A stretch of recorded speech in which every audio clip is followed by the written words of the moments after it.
Everybody, it's Jeremy the coach. Haven't been around in a little bit. Haven't been feeling all that well. But today I'm going to talk about something that probably should be discussed. Not should be, but giving people hope. I looked into the word perseverance. The actual definition is persistent in doing something despite difficulty or delay in achieving success, achieving whatever you're going for. Can be confused with stubbornness, and I have learned about that. And I find there's a difference because perseverance is sticking with something that'll work, and stubbornness is sticking with something that won't work. So it might be important to look within yourself to see which works, what doesn't. But persistence in doing something despite difficulty or delay in achieving success. Every one of us have troubles. Not all of us want to admit it. Every one of us. None of us are perfect. At times, everybody in their life will feel like giving up on something. Not fun. It certainly doesn't make me happy all the time. But we all have to face our problems. There's a lot of people you've probably heard about that have faced pretty severe troubles and gotten through. The first one that always comes to my mind is Rudy. Rudy, a friend of mine, Nick from New York. If you ever see this, there you go. Rudy. It's a true story that was made into a movie in, I want to say, like 93. Little guy, 5'5", 125 pounds. Not the type of guy you'd expect to see on a football field. There are guys 3 times his weight and a foot taller than him. And he wanted to play football at Notre Dame as one of his goals in life. Great movie, by the way. It's one of the few movies I've ever cried at the end. There was also The Matrix Revolutions, and I think there was another one.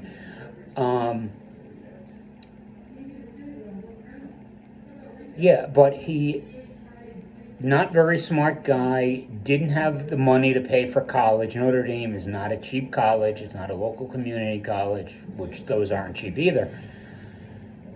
And had everything going against him. And eventually he saved up some money, decided to go to community college, Holy Cross in Indiana. It was nearby Notre Dame. And kept getting denied. Eventually he gets it. And his grades there are not good enough. He applies to Notre Dame, gets denied, applies, gets denied, applies, gets denied. I don't know exactly the number, but he got denied from Notre Dame several times. And eventually his grades go up to the point he gets into Notre Dame. He has to keep his grades up, and while working and trying to get on the football team. And he, guy's 5'5" and 125 pounds. He's not the guy you want to see on a Notre Dame football team, not on a pro team. He tries out for the team and gets denied, and then gets denied, and then gets denied.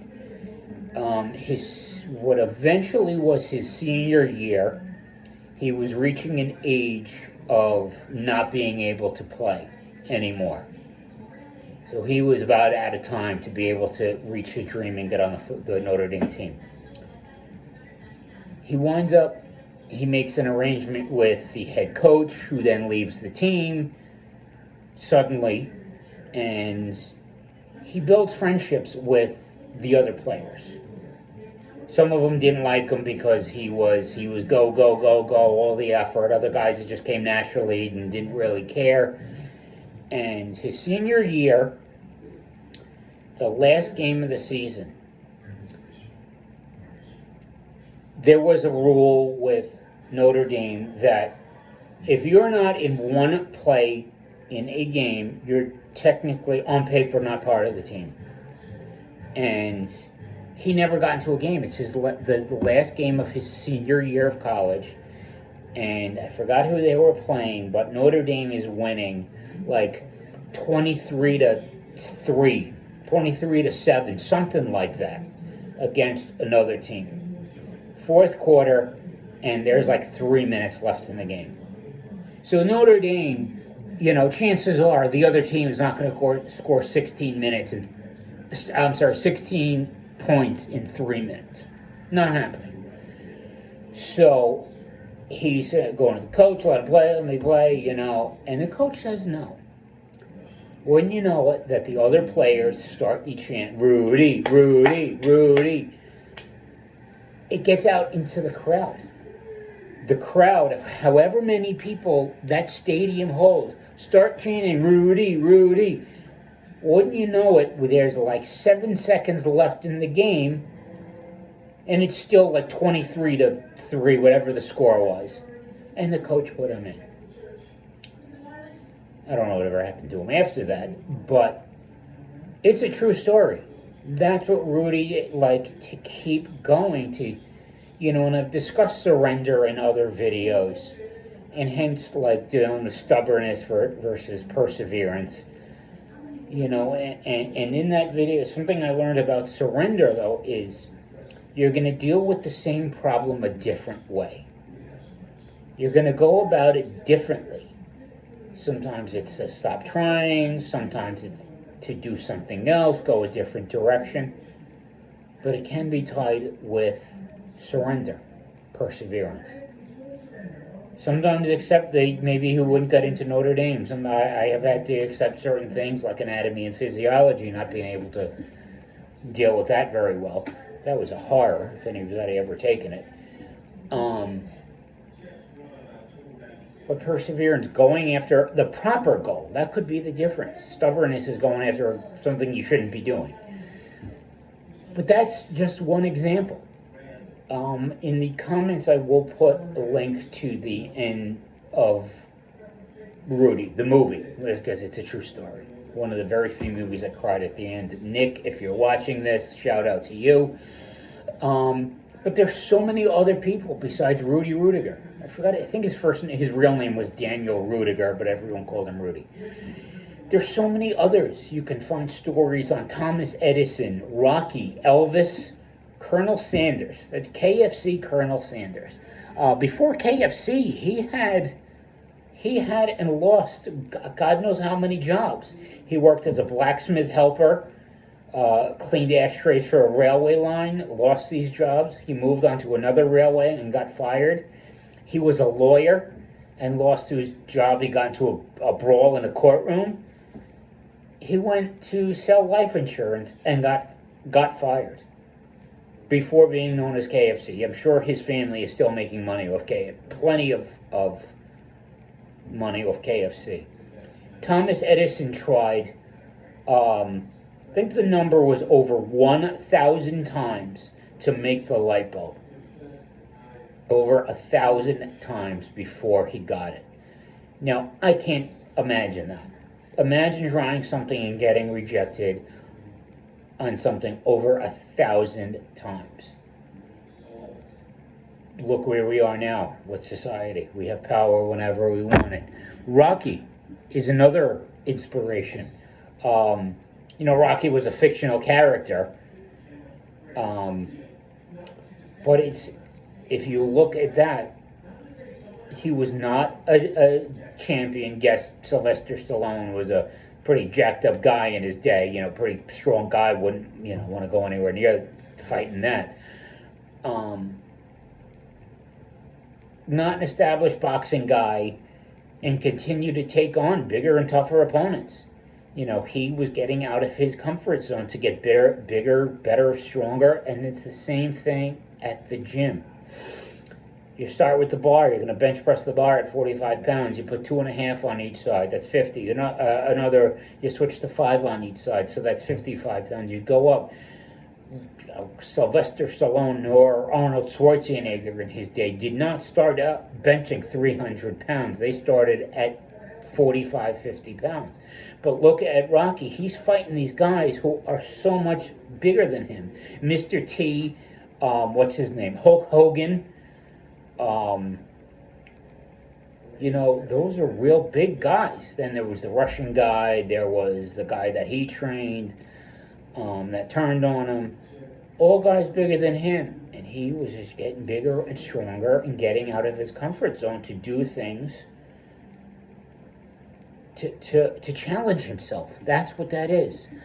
Jim Carrey, of all people, not a sports thing or not much like an inspiration like that, was homeless, living in a van, dropped out of high school, was struggling as a stand-up comedian, living in his car, and trying, and he was married, and he made money as a stand-up comedian, struggling, barely made money, got discovered by the Wayans brothers, gets on In Living Color, and then look at everybody knows Jim Carrey today. He started as the one white guy on In Living Color. He was willing to do anything. But on the other hand, part of perseverance is that adversity is guaranteed to come. That's where we go stronger. That's why I said it with the gym. You start with 45 pounds, 50 pounds, 55 pounds, and that's how you started. No one started. Arnold Schwarzenegger in his day, did not start out that big. He started somewhere probably more than the rest of us, but he did not start out like that. He ended up like that. You don't know his struggle. We all have our struggles. That's how we get stronger. And this is something I deal with too. You can ask my family. There's always something didn't work out right. Dealing with defeat. But, anybody watching that I know in person will know where this comes from, is something to remember. And I don't remember it 99.9999% of the time. I don't remember the statement. To be completely honest with anyone who's viewing, I have trouble living by this, telling you up front. Nothing in this world happens by mistake. Everything is exactly it's supposed to be.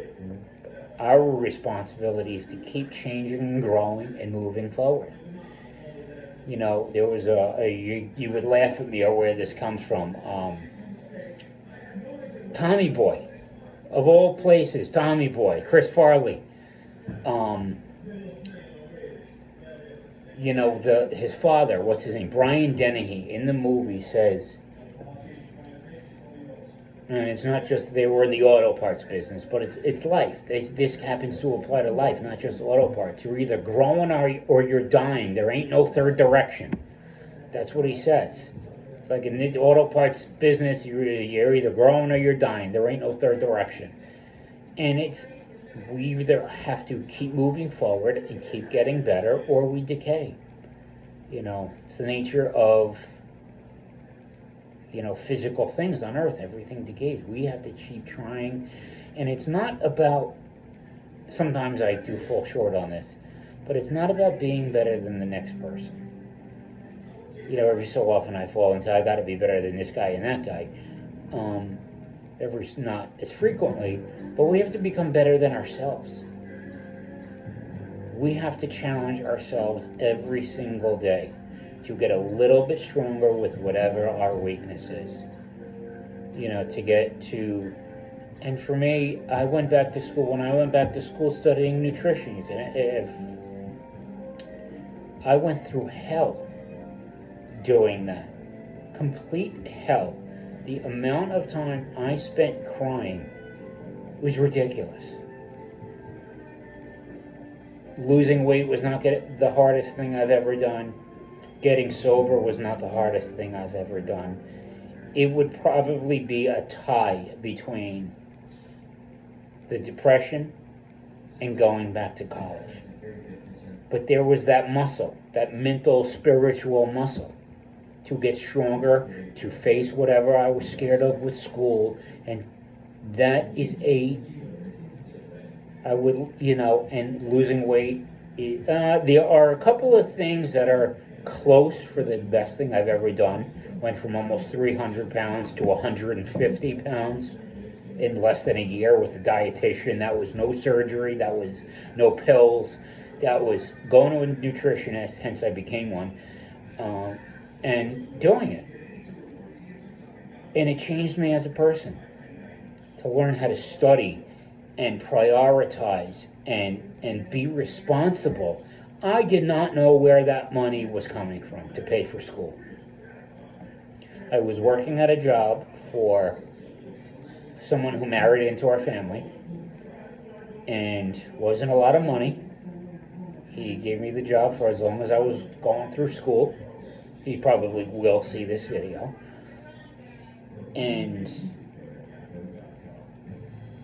you might know that I wasn't very happy being there, but that time to study and learn and grow and change and go through learning to be a different person, education aside, learning to be a different person and show up to work and pay for school with no loans. I did get a grant or two, no scholarships, no nothing, and went through and did it, and it changed my life. That has nothing to do with what I majored in. That was getting through it and learning to be responsible. I was 31 when I went back. But perseverance.